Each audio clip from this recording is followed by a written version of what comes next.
भैला पारसान नहीं हो खता कमैया घरवा में मंजू भैली उड़ना चिरैया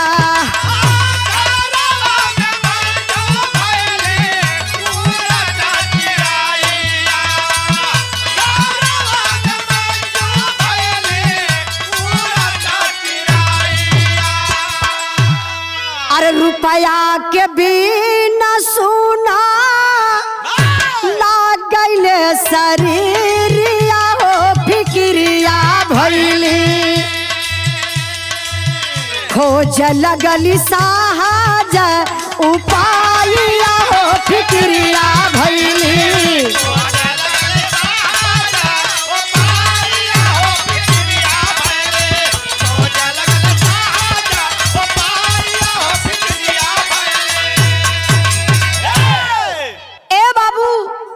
बतौली नहीं आप लोगों से आगे आगे ही नसीबी तकदीर जाले कितना परिश्रम करा लेकिन असफल हो जाइबा। अपने मंजू का बात सुन करके बाबू शिव कुमार चल गए कानपुर। कानपुर गए ड्यूटी करे लगलन कोनो छोटी मोटी कंपनी में लग गए। अब ड्यूटी करत हूँ तो ये बताई कि 6,000 7,000 8,000 से का होखे वाला बा। आज का महंगाई आसमान छुअत बा, सारे लोग परेशान हैं। अब वहार पति शिव कुमार कानपुर में कमाए बदे गए हुआ और यहार मंजू जवन बा अपने मन का खेला खेले शुरू कैलस। अब लगल यार वहार डौक। अब ओकरे मन में एक भरम पैदा हो गया। अच्छा भरम यह पैदा होत बा जब ले लइका ना पैदा भलल डीह देवता के मनौली तो 4 गो लइका पौली। अब लइका हो गई ना तो खर्चा ना संभार जात बा। झगड़ा कई के पति के परदेश भेज दहली यार अपने अब चाहत बा रुपया सहजे में। अच्छा बिना परिश्रम का बिना मेहनत का रुपया कहाँ बा। आप लोग जरा सोची कि बिना मेहनत कैले पैसा आपके घरे तो कोई पहुंचाई ना। जब भी मेहनत करेंगे आप तभी सफल होंगे। लेकिन अभी सहज उपाय का खोजत बाड़ी इनके एक तांत्रिक मिल गए। जब तांत्रिक मिलल बा मास्टर साहब तो मंजू गईली तांत्रिक के पास अपन सारी गरज बता दली कि बाबा हम बहुत मजबूर बानी। अच्छा मजबूरी का बा कैसे बतावत थी मंजू। मास्टर साहब मजेदार गीत लगल बा।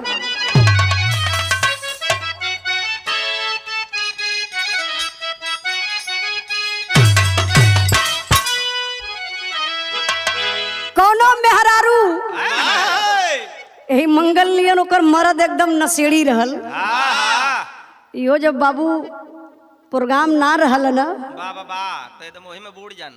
बूढ़े के मत कहा। अब हम का इनकर बताई अभी जैसन बाटे बनल रहे। यही तरीके से मेहरारू का मर्द एकदम खोखड़ हो गल बा। अंदर से मास्टर साहब एकदम पूरा पोजीशन खत्म हो गया है। मेहरारू अपने मर्द के बारे में रोई के कहत बा। का कहत बा मास्टर साहब।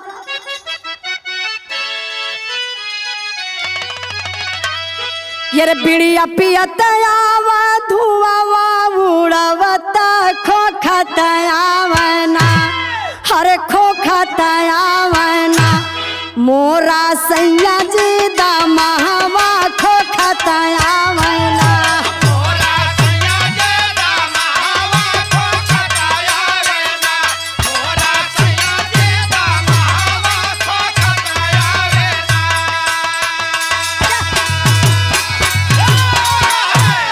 लेकिन आप लोग भाव पर गौर करिहन।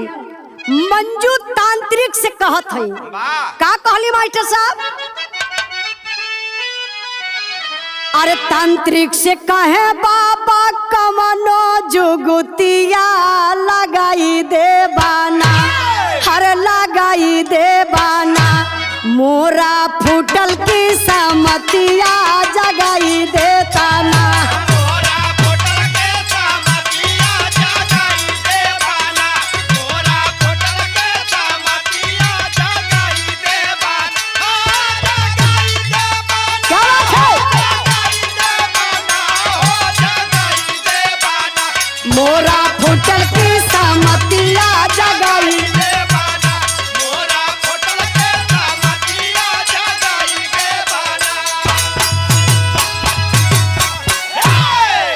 अरे नैया विपत का परल माज धरवा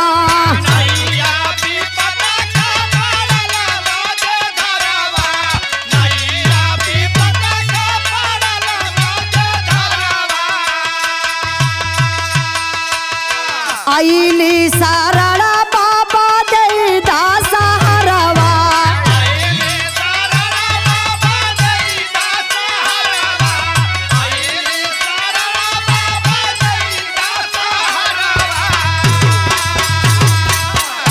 घेरले गरीबिया का गढ़ुआल विपतिया भगाई देता ना हरे भगाई देता ना मोरा फूटल की समतिया जगाई देता ना मोरा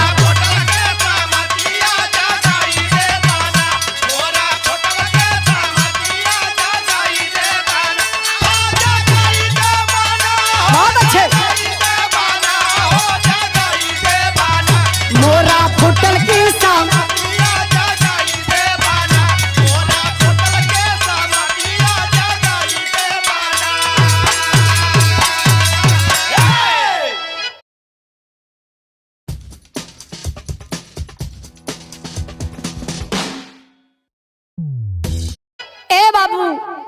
मंजू जा करके तांत्रिक के सामने हाथ जोड़ के लगली गिड़गिड़ाए। बाबा हम आपका बड़ा नाम सुन ले बनी, आप महान हुआ, भगवान हुआ बाबा। बाबा हमार गरीबी में दिन बीतत बा, बबुआ का पापा कमाला वो कमाई से कहा होई, लइकन के पढ़ावे के बा, लिखावे के बा, जियावे के बा, खाए भर के खर्चा होते ना बा। कहाँ से बाबा कौन उपाय लगाई बाबा? बाबा कौन उपाय आप लगाई बाबा? आपके शरण में आल बनी बाबा, उद्धार करी बाबा। तो बाबू सोच गईलन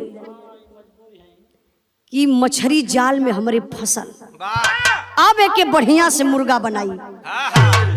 अब बाबा का दिमाग देखा, नीचे से ऊपर मंजू के लगल निहारे, निहरले के बाद कहले बेटा हाउ तो दिक्कत बहुत बड़ी, तोरे घर के बगल में पोखरा बका, पोखरा पे थोड़ा से ऊंच बा, वहां बसवारी बका।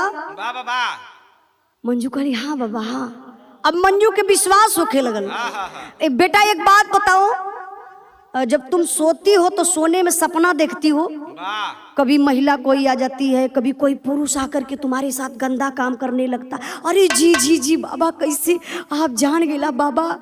कहला बेटा इतना ही नहीं, बहुत ज्यादा कष्ट है तुमको, इस गरीबी से तुम नहीं उबर पाओगी। मेरी बात सुनो। का कहले तांत्रिक मास्टर साहब, गीत बदल गई हो।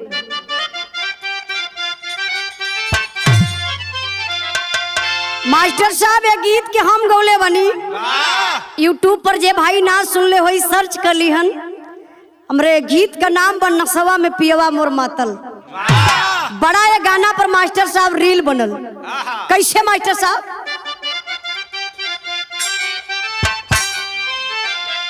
नसवा में पियवा मोर मातल रे, हर मातल रे, दरुआ पी के पागलाला। नसवा में पियवा मोर मातल रे, और मातल रे, दरुआ पी के पागलाला।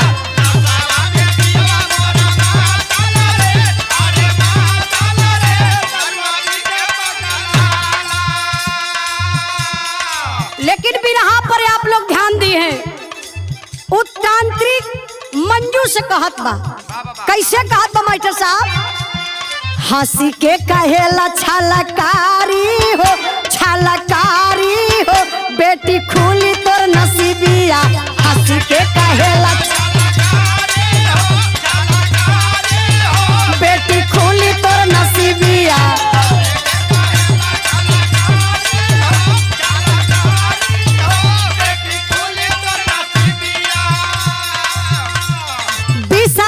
चाही बेटी नगद रुपैया,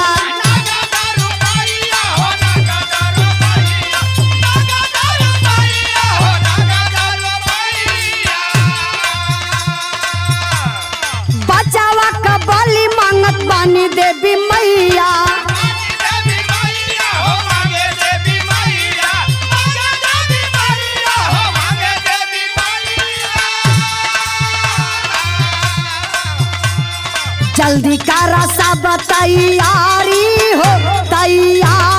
हो बेटी खुली तोर नसीबिया।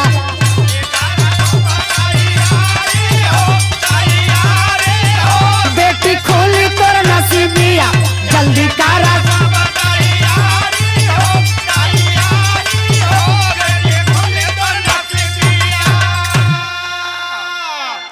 ए बाबू, अब आप लोग देखते हुआ हर चट्टी चौराहा पर इतना सोखा लोग हो गईलन, इतना ओझा हो गईलन कि अब का बतावे। अपन अपन दुकान खोल के बैठल हम। ई बतावल जा जे अपन मड़ई छाई न पावत बा तोहर महल बनाए के तैयार कर दी। कहीं आकाश बान्हो पताल बान्हो, अपने घर का टाटी तो बांध ही न पावत हमन। बताइए, आकाश बान्हत हुआ पताल बान्हत हुआ। जब इतना बड़ा तू जानकार हुआ तो फिर काहे दुकान खोल के बैठल हुआ? बिना पैसा के तो तोहर सुखैती होई ना। जे भाई हमरे अक्सर ही माता बहन लोगन के मन में भरम रहेला, लेकिन जौने सोखा के पास आप जैबू तो सबसे पहले वो आपसे पैसा ले। काहे ना बिना पैसा को सुखैती करत। आकाश पताल बांधे आयल हुआ। एकदम झूठ, खाली ई अंधविश्वास बा। ई तांत्रिक ई पापी समझ गयल कि विपद का मारल बा, मजबूर औरत बा। अब जैसे कहा वैसे ही नाची। आप लोग सुन ले बा, अमीर के घरे कबो ओझैती सोखैती ना होले। पढ़ल लिखल लोग ओझैती कबो ना करे, काहे सुन के फुर्सत ना बा। उनके अपने पढ़ाई में लिखाई में लीन हुआ। लेकिन भूत शैतान ओझैती वही के घरे होले जे पढ़ल लिखल कम बा, जो करे बुद्धि विवेक कम बा, जैसे भोला के। तो गौर करेंगे।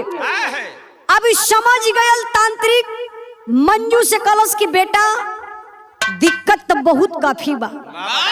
ई गरीबी कबो दूर ना होई तो हर परिवार और गरीब हो जाई। अगर हमार बात माना, अमीर होखे के हो, धन दौलत घर में रखे के हो, तो हमारी बात मानना बेटा। 20,000 रुपया और एक बच्चे की बलि चाहिए। अवाक हो गई मंजू, उठ के खड़ी हो गई। अरे बाबा, 20,000 रुपया तो कहीं से जुक्ति लगा के आपके दे दे बाबा, लेकिन लड़का का बलि कहाँ से दे बाबा?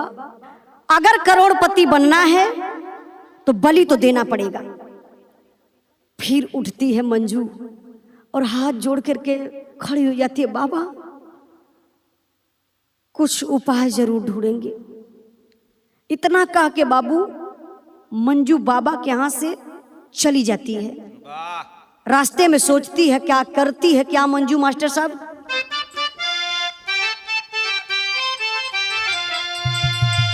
अरे मोरे राम,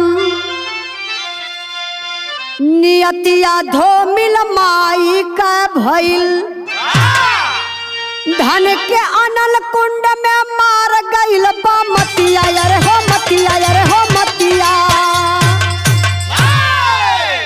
करे प्रतिज्ञा मंजू मन में, अरे करे प्रतिज्ञा मंजू मन में, बालक के बलिदेव जरूर। धन दौलत शोहरत लेवे के बनल योजना बा भरपूर। मिला नहीं बलि का बालक, मिला नहीं बलि का बालक, लगे सपना होई चूर। खुद का बालक 4 माह का पापिन हुई नशा में चूर। गौर करेंगे मेरे बाबू, माँ है, जाती है मंजू घर में। हमेशा मंजू के मन में यह चलत बा कि लड़का का बलि दे, पैसा वाली बन जा। लेकिन लड़का ले आई कहाँ से? सोचत बा कि 20,000 रुपया तो जुटा ललस, लेकिन अब ओकरे मन में बाबू पाप सवार हो गया। अब पाप मंजू के मन में यह सवार भयल कि 3 गो लड़का हमारे बाटे। तो बड़का तो सबसे बड़ा बा, छोटका इहो जानकार बा, बिटिया का बलि चाहिए ना। छोटका बेटा ए बाबू, जवन सबसे छोट बेटा, वो पापिन उठा लेती है अपने बच्चे को और बार बार उस बच्चे को देखती है कि इसी बच्चे का बलि देना है। अब 20,000 रुपया ले लेती है और अपने बच्चे को लेकर के तांत्रिक के पास जाती है। और तांत्रिक के पास जाकर के करती है क्या मास्टर साहब?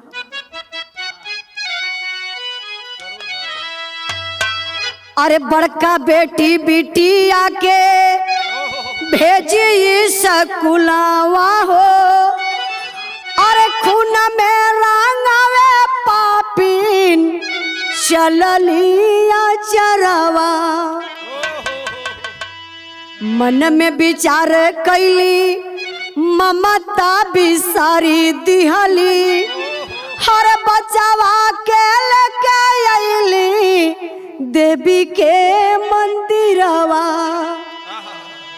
लाल के लेटाई दिहली, अरे लाल के लेटाई के लीला रासुरावे लगली, अरे फरसा उठा के कैली देवी के जय करवा। अरे माई का रूह देखी धरती सिहरी गईली, अरे हिले लाही माला सूखी गईल सागरवा। अरे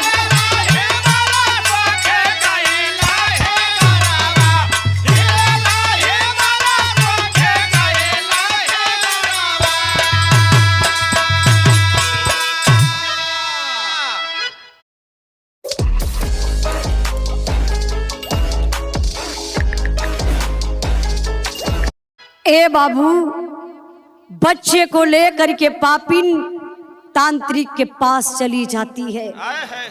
20,000 रुपया वो पापी तांत्रिक को दे देती है और वो तांत्रिक पैसा लेकर के रख लेता है।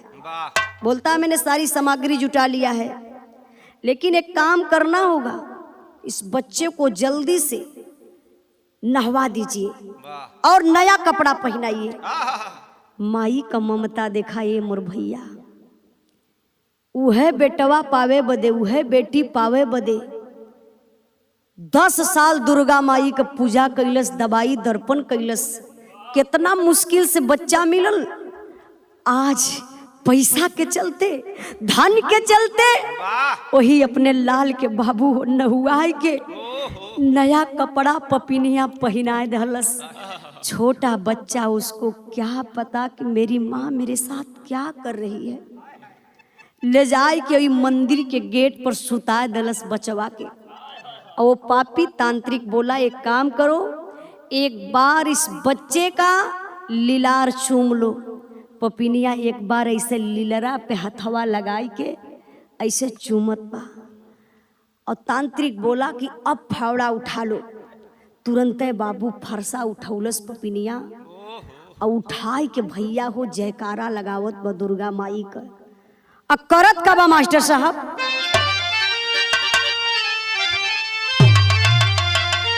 अरे तंत्र मंत्र में फंस के आज महतारी मनवा पागल बा। चल उजारे हरी भरी फुलवारी मनवा पागल बा।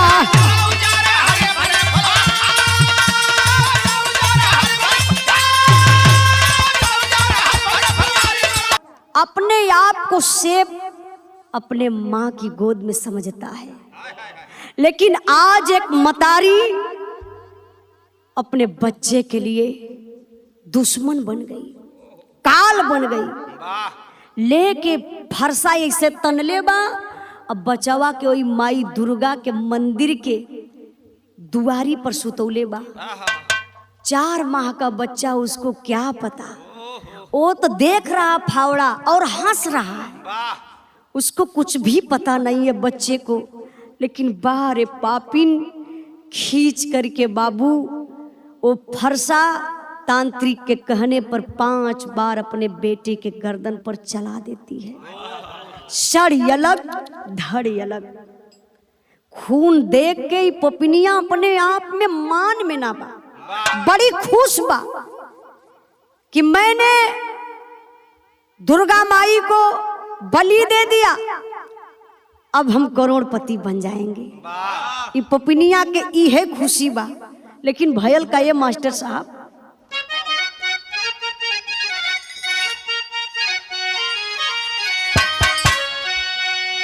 धन्य भगवान तोहरो धन्य बालिखनिया बाबू,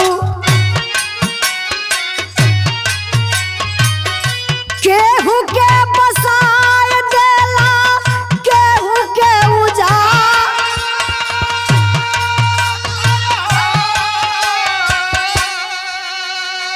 जावन जावन मान करे उह करवावा भगवन, लेकिन नाही दोषी तू काला भगवान।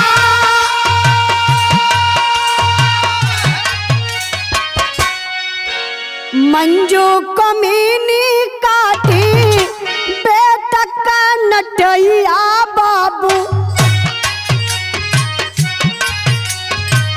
सौदा खरीदे जाके भरली बाजार,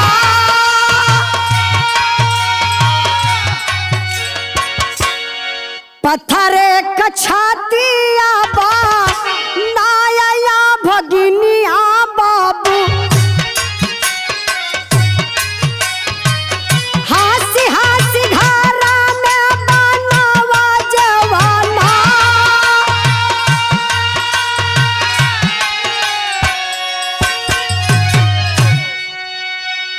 ए भैया कौन ऐसा माई ये धरती पर होई जो अपने बेटा का बलि देके अपने बेटा को अपने हाथे कत्ल करके जाए के बाजारे में बाबू मार्केट करत बा, सामान खरीदत बा, खुश बा। का ऐसन भी माई का रूप होला का? ले के साग सब्जी घरे आइल, हंस हंस के खाना बनावत बा, हंस हंस के खाना के खात बा। सोचिए, मतलब अपने मन से इतनी बड़ी अमीर औरत बन गई कि वैसन दुनिया में केहू अमीर हईबे ना करस। छोटकी बिटिया पूछलस, जब खाए का बेला आइल तो याद आयल कि हमान तीनों मिला बानी, छोटका बाबू ना लौकत बा। कलस मम्मी छोटका बाबू कहाँ बटन? इतने बतिया तो जहर हो गई पपिनिया के, खींच के तमाचा अपने बेटी की कई तमाचा दहलस, ले जाए के बिटिया कोई बिस्तरवा पे पटक दहलस। अब पटक के तीनों लइकन के बंद करके बाबू बहरे से दरवाजा बंद कर दलस। और जब बहरे से दरवाजा बंद कैले बाद धीरे धीरे समय बीतल, कुछ देरी के बाद फिर खोल दलस।